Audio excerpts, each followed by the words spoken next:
Hello everyone, welcome to our channel current and affairs. तो आज हम 15 फरवरी के करंट अफेयर डिस्कस करेंगे और उससे पहले कल के करंट अफेयर का क्विक रिवीजन लेंगे।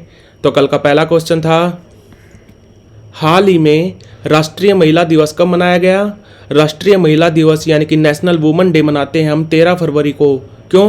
क्योंकि 13 फरवरी 1879 को जन्म हुआ था सरोजनी नायडू जी का। सरोजनी नायडू भारत की पहली महिला थी जो कांग्रेस की प्रेसिडेंट बनी थी और ये भारत की पहली महिला राज्यपाल भी थी। ये राज्यपाल बनी थी यूनाइटेड प्रोविंस की, जिसको अभी बोलते हैं उत्तर प्रदेश। और 13 फरवरी को ही मनाते हैं हम विश्व रेडियो दिवस, वर्ल्ड रेडियो डे भी मनाते हैं हम 13 फरवरी को।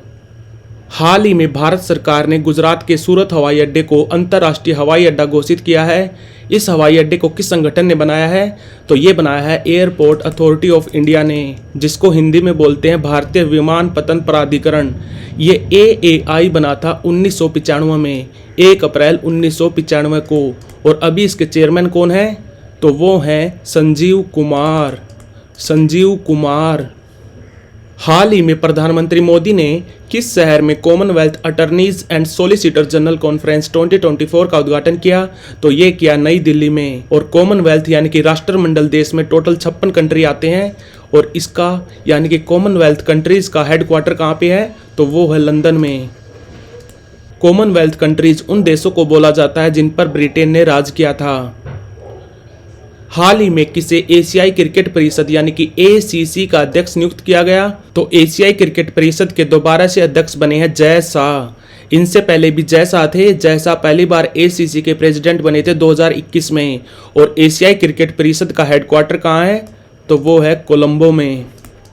हाल ही में भारत ने 2024 के लिए संयुक्त राष्ट्र के नियमित बजट में कुल कितनी राशि का भुगतान किया है? तो ये किया है $32.89 मिलियन, जो बनते हैं लगभग 270 करोड़। और बात करें अगर संयुक्त राष्ट्र की, तो ये बना था 24 अक्टूबर 1945 को।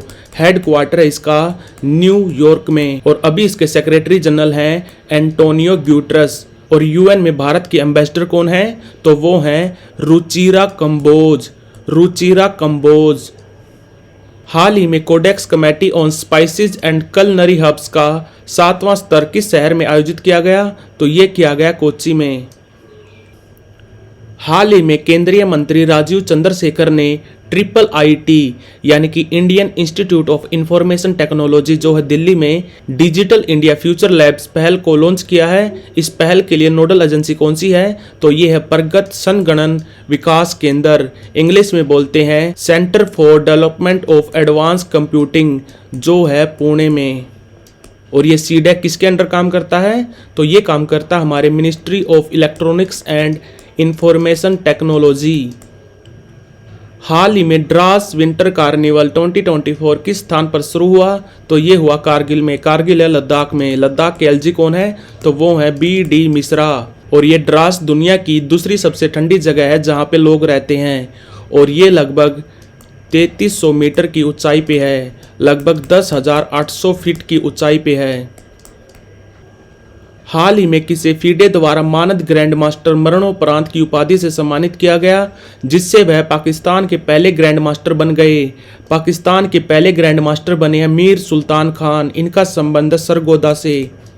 सरगोदा है अभी पाकिस्तान में। और भारत में टोटल ग्रैंड मास्टर कितने हैं? भारत में टोटल ग्रैंड मास्टर हैं 84। अभी 84th ग्रैंड मास्टर बनी है वैशाली रमेश बाबू। वैशाली रमेश बाबू। और भारत के पहले ग्रैंड मास्टर कौन थे? तो वो थे विश्वनाथ आनंद। साल था 1988। UAE का पहला हिंदू मंदिर कहाँ पे बन रहा है, जिसका उद्घाटन PM मोदी 14 फरवरी को करेंगे? तो ये बन रहा है अबू धाबी में। अबू धाबी में एक जगह है अबू मुरेखा। अबू मुरेखा, जहाँ पे बन रहा है UAE का पहला हिंदू मंदिर। और इसको कौन सी संस्था बना रही है? तो संस्था का नाम है BAPS संस्था। और इसका हेडक्वार्टर है यानी कि इस संस्था का हेडक्वार्टर है अहमदाबाद में। और इसी संस्था ने बनाया था अक्षरधाम मंदिर, जो अक्षरधाम टेम्पल है दिल्ली में, वो भी बनाया था BAPS संस्था ने। तो बढ़ते हैं आज की वीडियो की तरफ। आज का पहला क्वेश्चन है, हाल ही में भारतीय चार्टर्ड अकाउंटेंट संस्थान यानी कि ICAI institute of chartered accountants of India के नए अध्यक्ष कौन बने हैं? तो ये बने हैं रणजीत कुमार अग्रवाल, और अभी इसके वाइस प्रेसिडेंट बने हैं चरणजोत सिंह नंदा। और ये संस्थान बना था 1949 में, हेडक्वार्टर इसका दिल्ली में। और ये संस्थान किस मंत्रालय के अंडर काम करता है? तो ये करता है हमारे मिनिस्ट्री ऑफ कॉरपोरेट अफेयर्स के अंडर, जिसकी अभी कैबिनेट मंत्री हैं निर्मला सीतारमन। तो भारतीय चार्टर्ड अकाउंटेंट संस्थान के अध्यक्ष बने हैं रणजीत कुमार अग्रवाल, और अभी इसके उपाध्यक्ष बने हैं चरणजोत सिंह नंदा। हाल ही में विश्व जल पुरस्कार समारोह में किस शहर को जल योद्धा शहर की उपाधि से सम्मानित किया गया? तो जल योद्धा शहर की उपाधि से सम्मानित किया गया नोएडा को। नोएडा को इस पुरस्कार समारोह में 2 कैटेगरी में अवार्ड दिया गया। पहला तो है बेस्ट सीवेज ट्रीटमेंट, दूसरा दिया गया वाटर रीयूज प्रोजेक्ट के लिए। और ये पुरस्कार किसने दिया? तो ये दिया हमारे department of water resources, river development और गंगा रिजुवेनेशन ने। और ये डिपार्टमेंट किसके अंडर काम करता है? तो ये काम करता है हमारे मिनिस्ट्री ऑफ जल शक्ति। और हमारे जल शक्ति मंत्रालय के कैबिनेट मंत्री हैं गजेंद्र सिंह शेखावत। तो आंसर है इसका नोएडा। और भारत का ही नहीं, एशिया का सबसे बड़ा सीवेज प्लांट कहाँ पे है? तो एशिया का सबसे बड़ा सीवेज प्लांट है ओखला में। ओखला है दिल्ली में, ये भी याद रखना। हाल ही में किस कंट्री ने अपतटीय तेल रिसाव, इसको इंग्लिश में बोलते हैं ऑफशोर ऑयल स्पिलिंग, बहुत ही कॉमन टर्म है। ऑफशोर ऑयल स्पिलिंग के कारण राष्ट्रीय आपातकाल यानी कि नेशनल इमरजेंसी की घोषणा की है। तो ये की है त्रिनिदाद और टोबैगो ने।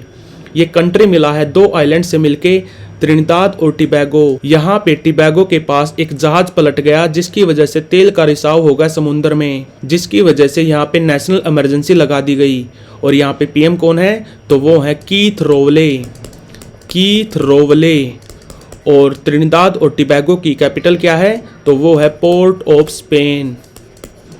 तो आंसर है इसका त्रिनिदाद और टोबैगो।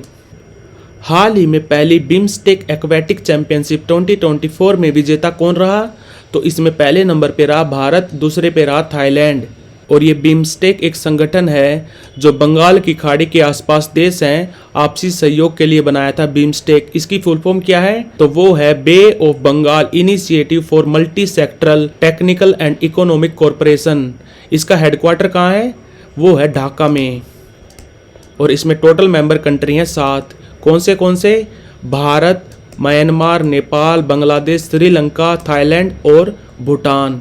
और ये बिम्स्टेक एक्वाटिक चैंपियनशिप 2024 इसका पहला संस्करण था ये, इसलिए वेरी इंपॉर्टेंट बन जाता है। बिम्स्टेक एक्वाटिक चैंपियनशिप का पहला एडिशन कहाँ पे हुआ?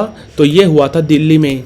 दिल्ली में कहाँ? Doctor Shyama Prasad Mukherjee sports complex में। Doctor Shyama Prasad Mukherjee sports complex में। और बात करें अगर एक्वाटिक यानी कि वाटर स्पोर्ट्स की, तो इस साल थोड़े दिन पहले हुए थे बीच गेम्स कहाँ पे हुए थे?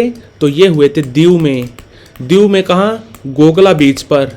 और इसमें पहले स्थान पे रहा था एमपी, मध्य प्रदेश। तो बिम्स्टेक एक्वाटिक चैंपियनशिप के पहले संस्करण में विजेता रहा भारत, दूसरे पे रहा थाईलैंड। हाल ही में किस संगठन ने high speed expendable aerial target यानी कि हीट अभ्यास का सफलतापूर्वक परीक्षण किया? तो ये किया DRDO ने। DRDO की भारत में 52 लैब हैं, जिनमें से एक लैब है बेंगलुरु में जिसका नाम है ADE यानी कि एरोनॉटिकल डेवलपमेंट एस्टेब्लिशमेंट। ये लैब है बेंगलुरु में। इस लैब ने ही बनाया है अभ्यास को।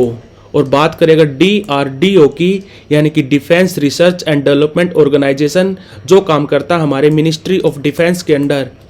और हमारे रक्षा मंत्री कौन है? तो वो है राजनाथ सिंह। और ये DRDO कब बना था? तो ये बना था 1 जनवरी 1958 को। हेडक्वार्टर है दिल्ली में। और अभी इसके चेयरमैन है वी कामत। तो अभ्यास का सफलतापूर्वक परीक्षण किया है DRDO ने। हाल ही में पीएम नरेंद्र मोदी ने किस शहर में मां कामाख्या दिव्य परियोजना की आधारशिला रखी? तो ये मां कामाख्या मंदिर असम असम का ही नहीं, एक्चुअली उत्तर पूर्व भारत का सबसे फेमस मंदिर है माँ कामाख्या। कहाँ पे है ये है गुवाहाटी में। तो माँ कामाख्या दिव्य परियोजना के तहत यहाँ पे बहुत सारी धर्मशालाएं, hotel, rest room, guest room, toilet, परिक्रमा पथ इत्यादि ये सब बनेंगे। ये बिल्कुल काशी विश्वनाथ जो कॉरिडोर है उसकी तरह बन जाएगा। और ये किस योजना के तहत बनेगा? 2022 में पीएम मोदी ने एक योजना लॉन्च की थी, पीएम डिवाइन योजना। पीएम डिवाइन योजना जिसके तहत माँ कामाख्या दिव्य परियोजना की आधारशिला रखी है। और ये योजना 2022 में लॉन्च की गई थी। ये चलेगी 2026 तक, 31 मार्च 2026 तक। और इसको कौन सा मंत्रालय चलाता है? तो इसको चलाता है हमारा डोनर यानी कि development of north east region, जिसके अभी कैबिनेट मंत्री हैं जी किशन रेड्डी। तो पीएम मोदी ने माँ कामाख्या दिव्य परियोजना की आधारशिला कहाँ पे रखी? तो ये रखी गुवाहाटी में। गुवाहाटी को बोला जाता है गेटवे टू नॉर्थ ईस्ट बोला जाता है गुवाहाटी शहर को। हाल ही में किस राज्य के आपदा प्रबंधन प्राधिकरण यानी कि डिजास्टर मैनेजमेंट अथॉरिटी ने novel initiative technological intervention for safety of human lifes यानी कि नीतिश डिवाइस को लॉन्च किया है? तो ये किया है बिहार की सरकार ने। और ये जो नीतिश डिवाइस है ये किसानों के लिए है। जैसे कि कोई बाढ़ आने वाली है या हॉट वेव, कोल्ड वेव या बिजली गिरने वाली है, तो उससे पहले 40 मिनट पहले इस डिवाइस पे एक वॉइस मैसेज आएगा अलर्ट के रूप में। तो इससे किसान अपनी जान बचा पाएंगे। और उसके बाद जैसे ही अलर्ट आएगा तो इस डिवाइस पे जो ये ग्रीन कलर है ये रेड हो जाएगा, डिवाइस का कलर भी चेंज हो जाएगा। और इसको बनाया है आपदा प्रबंधन प्राधिकरण ने, बिहार के डिजास्टर मैनेजमेंट अथॉरिटी ने। और इसमें इसका साथ दिया है आईआईटी पटना ने। और बिहार में बिजली गिरने की समस्या बहुत आम है। इसी वजह से थोड़े दिन पहले बिहार की सरकार ने एक ऐप भी लॉन्च की थी जिसका नाम था वज्र प्रहार। ऐप का नाम याद रखना, वज्र प्रहार। और बात करें अगर बिहार की, तो बिहार के सीएम कौन है? तो वो है नीतीश कुमार। और यहाँ पे राज्यपाल कौन है? तो वो है राजेंद्र अरलेकर। तो आंसर है इसका बिहार। हाल ही में किस सुरक्षा एजेंसी ने national terrorism data fusion and analysis centre यानी कि NTDFAC को विकसित किया है? तो ये किया राष्ट्रीय जांच एजेंसी ने यानी कि NIA, नेशनल इन्वेस्टिगेशन एजेंसी, जो काम करती है हमारे गृह मंत्रालय के अंडर। और हमारे गृह मंत्री कौन है? तो वो है अमित शाह। हमारी एजेंसियों के पास आतंकवाद से रिलेटेड जितना भी डाटा है उसको अपलोड कर दिया जाएगा NTDFAC पर। जैसे कि आतंकवादी की photo, video, social media handle, fingerprints, ये सारा डाटा आ जाएगा NTDFAC पर। बाद में इसको जोड़ दिया जाएगा नाफिस के साथ। नाफिस यानी कि नेशनल फिंगर आइडेंटिफिकेशन सिस्टम। और ये NIA कब बना था? जब 26/11 हमले हुए थे मुंबई में, उसके बाद बना था NIA। ये काम करता है हमारे गृह मंत्रालय के अंडर। हाल ही में केंद्रीय मंत्री धर्मेंद्र प्रधान ने किस शहर में उल्लास मेला 2024 का उद्घाटन किया? तो ये किया नई दिल्ली में। और ये उल्लास योजना कौन सा मंत्रालय चलाता है? तो ये चलाता हमारा मिनिस्ट्री ऑफ एजुकेशन। और हमारे शिक्षा मंत्री हैं धर्मेंद्र प्रधान हमारे शिक्षा मंत्री और कौशल विकास मंत्री दोनों हैं। और उल्लास की फुल फॉर्म क्या है? उल्लास की फुल फॉर्म है understanding of life long learning for all in society. और इसमें हमारा लक्ष्य क्या है? तो इसमें हमारा लक्ष्य है कि साल 2030 तक हमें 100% साक्षरता करनी है। हमारे शिक्षा मंत्रालय का टारगेट है कि साल 2030 तक हमें 100% साक्षरता करनी है भारत की। तो धर्मेंद्र प्रधान ने उल्लास मेले का आयोजन किया नई दिल्ली में। हाल ही में अंतरिम बजट 2024-25 में किस कंट्री को भारत से विकास सहायता का सबसे बड़ा हिस्सा प्राप्त हुआ? भारत बहुत सारा खर्चा करता है दूसरे देशों की मदद के लिए। साल 2024-25 में हम टोटल खर्चा करेंगे 22,154 करोड़ रुपए। ये घोषणा की थी हमारी वित्त मंत्री निर्मला सीतारमण जी ने। और इसमें सबसे ज़्यादा अमाउंट मिलेगा भूटान को टोटल अमाउंट मिलेगा 2,068 करोड़ रुपए। और बात करें अगर भूटान की, तो भूटान के अभी किंग कौन है? तो वो है जिग्मे खेसर वांगचुक। और यहाँ पे अभी नए पीएम बने हैं शेरिंग टोबगे। और यहाँ पे करेंसी क्या चलती है? तो वो चलती है नगुल ट्रम। और यहाँ पे अपर हाउस को क्या बोलते हैं? भूटान की संसद में अपर हाउस जैसे कि भारत में राज्यसभा है उसको बोलते हैं नेशनल काउंसिल, और जैसे भारत में लोकसभा है यानी कि लोअर हाउस है उसको बोलते हैं भूटान में नेशनल असेंबली। और यहाँ पे करेंसी चलती है नगुल्ट्रम और कैपिटल है भूटान की थिम्फू। तो आने वाले वित्त वर्ष यानी कि 2024-25 में भारत से विकास सहायता का सबसे बड़ा हिस्सा प्राप्त हुआ है भूटान को, कितना 2068 करोड़ रुपए। तो like share subscribe. Thank you for watching current and affairs.